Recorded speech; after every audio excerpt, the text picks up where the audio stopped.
The Flying Horse, Part 2. Hello, this is Elizabeth, and I'm back with the second and final part of the tale from the 1001 Nights, called The Flying Horse. If you have heard the first part, you will know that an inventor has presented the King of Persia with a horse that can fly. His son, the prince, has indeed flown away on it to Bengal, where he has found a beautiful princess. The guards discovered him in her chamber, and he was almost killed on the spot. The King of Bengal has agreed that instead he may die a noble death, fighting his masked guards in the morning. This is where the great storyteller, Scheherazade, left us last time. At first light, the King of Bengal reviewed the imperial guard as it lined up before his palace. The guard was 10,000 in number, and it bristled with spikes and swords. Banners fluttered in the wind, drums beat, horses stomped the ground, officers called out commands, troops wheeled and manoeuvred. It was an awesome sight, even for a seasoned general. On this day, the Imperial Guard was commanded to fight a single man, an idle young romantic, a foppish and foolish prince who had slipped into the chamber of a princess. The prince stood alone and faced the ranks of soldiers. The king stood on the wall of his palace and called out to him, "Now, Prince of Persia, bid farewell to the princess who you sought to marry without the consent of her father. Had you but asked my favour, I would have granted it gladly. Now you must ready yourself to receive the sharp points and swords of my army." And the prince replied, "But, king, you do not deal with me fairly. Is it fitting for a prince to go into battle on foot? I was practically born in the saddle. Bring me my steed, and I shall meet your army on horseback." The king saw no harm in this request, and asked him where his horse was tethered. "Why, it waits for me on the roof of the palace." Now everyone who heard this thought that the young man had lost all his reason. Here was the explanation for all his strange behaviour. His pleasant face and gracious manners belied the fact that he was stark raving mad. But the king indulged the condemned man's whim and commanded his slaves, "Go up to the roof of the palace and bring me what you find there." It was a struggle for 6 strong men to fetch the ebony horse, for it was indeed solid and heavy. The king smiled when he saw that it was a toy made of wood. Trying not to laugh, he said, "Mount your horse, O prince. There are those would doubt your sanity, for by Allah the Magnificent, you are 1 in a million. But as you are my guest, you shall not hear me say that your reason is cracked. Now go to your death like a true prince, and do not dishonour the king your father in the manner of your parting from this world." "Nor shall I," replied the prince, and with a flourish of his hat he leapt onto his horse. Once he was settled in the saddle, he turned the screw that would take the horse upwards in the air. All watched as it began to judder and rock, and its belly filled up with some sort of gas. Then, all of a sudden, it did what none of the onlookers expected. It took off into the air and flew above the heads of the army. When the king saw this, he had the presence of mind to call out, "Archers, shoot him down! Do not let the sorcerer escape. If you do, you shall all be sorry." A cloud of arrows took flight, but fell short of the magnificent horse, which, with its rider, was already heading for the sun. From the safety of the air, the young prince thought of the princess he had left behind, and said, By Allah, I shall not forget you, my dearest Sana, for that was her name. He also realized that his own father would be stricken with worry and grief for his safety, and he pointed his flying horse in the direction of Persia, from whence he had come only the day before. His heart was filled with gladness when he recognized the palace of his father from the air, but when he landed, it was a different story. The whole court was dressed in mourning clothes and grieving his loss.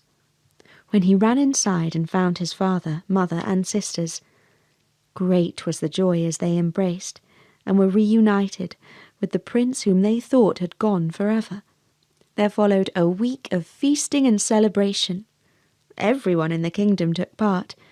The Shah even ordered that the prisoners all be released. And among the criminals who came back to the daylight was the inventor of the flying horse. Meanwhile, in the palace, the king rued the day he had bought the infernal contraption, and forbade his son to ever go near it again. "For now I see," he said, "that the air is the kingdom of the birds, and it is wrong for a groundling to attempt to fly. Science is a sin. We should all obey the laws of nature, or else humankind will surely be the author of its own destruction." So happy was the prince to be reunited with his family that for a moment he forgot his beautiful princess, Sana. But not for long. At the height of the feasting, a lovely handmaiden strummed a lute and sang. "Time dies, but it does not forget. The seconds pass, but not my love. At the end of eternity, I shall meet you yet." When the prince heard these words, the fires of passion flamed in his heart. He pretended to be weary and said that he must retire to his room. But in fact, he crept out to the courtyard where the forbidden horse awaited him. It was the journey of a single night to return to the kingdom of Bengal, to find the palace, and the chamber where Princess Sana still slept. At her door, he heard her weeping and reciting verses.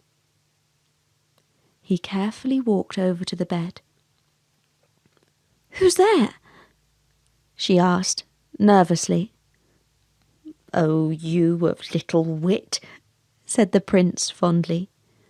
"It is I, returned to carry you back to Persia and your wedding day." "You," she said, angry all of a sudden. He was afraid her shrill voice would awake the guard. "You cruel-hearted man, how could you have left me?"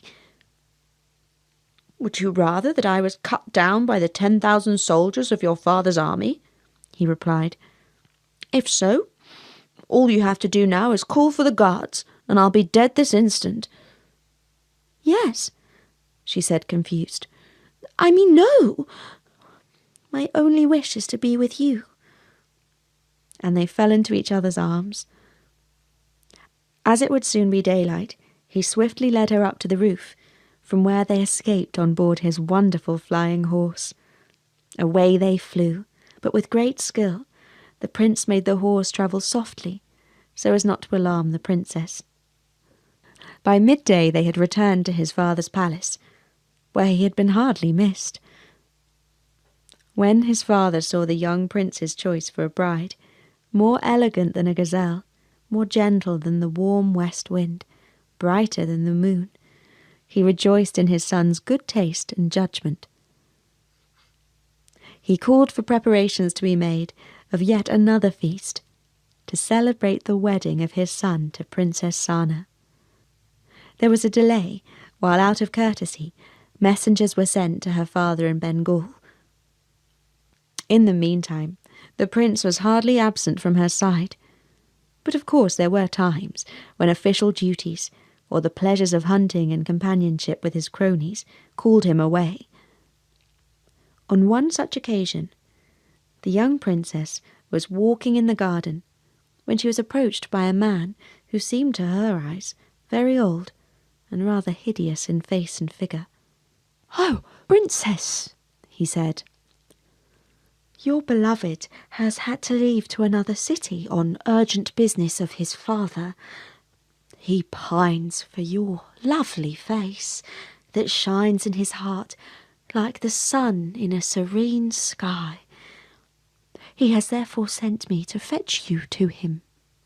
The story made perfect sense to the young princess, and as she had already made one successful trip on the flying horse, she was not at all alarmed when the man asked her to climb on board it with him.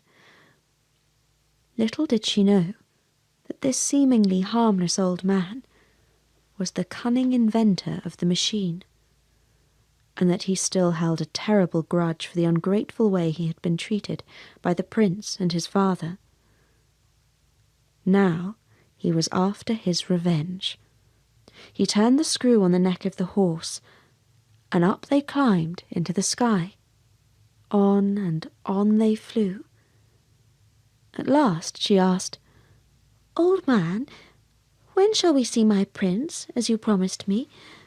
For in truth, I am starting to fear that your words hid a deceitful trick from me." And the inventor called back, "You shall never again set eyes on your prince, for royal he may be, but he is still a villainous rascal, a scoundrel, and a scallywag. He plagues the palace like a bedbug in a mattress. And his father is as fit to rule the kingdom of Persia as a jackal is to be lord of the jungle. He is as lovely as a boil on the posterior of an elephant. He has sucked my blood like a leech. I shall burn his heart as he has burnt mine." And so he went on, pouring curses on the heart of her beloved. The poor princess knew that she was doomed, and she wept and wailed as they flew. When he heard this, the inventor called out, "Do not cry, princess, for I shall marry you, and I am far better a man than he." At this she sobbed even more and cried out, "Alack, alas! For not only have I lost my prince, but I have left behind my father and mother too, and now their hearts shall be broken for the loss of me, their only daughter." Eventually, after they had flown for a day, they passed over a sparkling clear sea that was speckled with lovely islands with rocky cliffs and sandy beaches. At last they came to the mainland and settled down in a cool, gentle field where the grass was nibbled by goats and sheep. Here, in the land of the Greeks, they rested, for they were both hot and tired. As they slept, a king who was out hunting came across them. The Greek wondered at the strange horse and ordered his servants to wake the couple. "Greetings," called out the king. "Who are you? Where have you come from? And what secret lies hidden in the belly of this strange black horse?" The inventor replied, "Sire, I am a prince of Persia, and this is my bride." But the princess, seeing her chance of salvation, called out, "No, he is not. He is a wicked magician who has abducted me and stolen me away from the arms of my beloved prince." The Greek had no doubt whom he wanted to believe. He ordered his guard to cut off the head of the inventor, and that was the end of him. Then he returned to his palace, taking with him the lovely princess and the strange ebony horse. Meanwhile, her prince had not ceased to grieve the loss of his bride. In penance for his carelessness at losing her, he dressed himself as a pilgrim and travelled from place to place, asking after the ugly magician, the lovely maiden, and the wonderful horse. Wherever he went, people thought that his rambling story, though diverting, was the outward sign of madness. Then one day, after he had travelled for over a year, he sat down under a plane tree and overheard 3 merchants talking. They spoke of an unusual event, the cause of much gossip and discussion. The king, out hunting, had come across an evil magician of foul face and loathsome form, a princess as lovely as the day, and a mysterious horse carved from ebony. Now at long last, the heart of the travelling prince was filled with lightness. His cares flew away like a dark bird. He had hope, but he also had caution. He made careful inquiries, and heard that the king wished to marry the lovely princess. Ever since he had made his proposal, she had been stricken with a mysterious illness, and refused to leave her bed. The king had offered a huge reward for any priest, magician, or doctor who could find a cure. Right away the prince guessed at the truth, that the illness was not real. Not of the body, at any rate. It was grief of the heart, and a ruse by the princess to delay her marriage to the king, and hold out for delivery from her fate. Towards supper time, the prince came to the gates of the palace, and declared that he was a travelling medicine man. He asked for an audience with the king. Under normal circumstance, he would have been turned away with a sharp kick in the behind. But at that time there were orders that anyone who claimed to have a cure for the princess would be granted a royal audience. When the prince came before the king, the courtiers saw his ragged clothes and heard his foreign accent. He said that he was Persian. The Greeks did not care for the Persians. They laughed and poured scorn on him. But by this time the king was close to despair. He had spent a fortune on astrologers, doctors, and the like, and all to no avail. He said,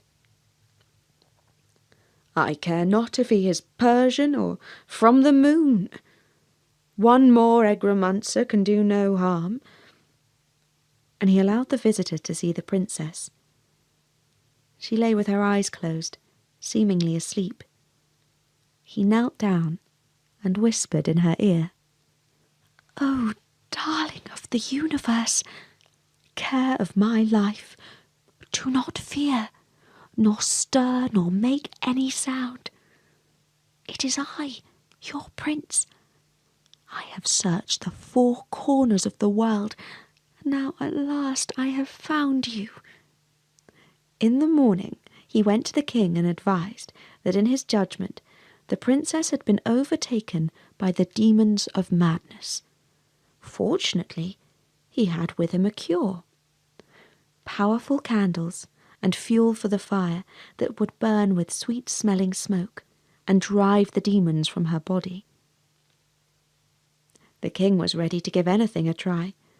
He ordered the servants to dress the princess in lovely clothes and fine jewellery. They led her into the courtyard that was already cloudy with smoke of incense.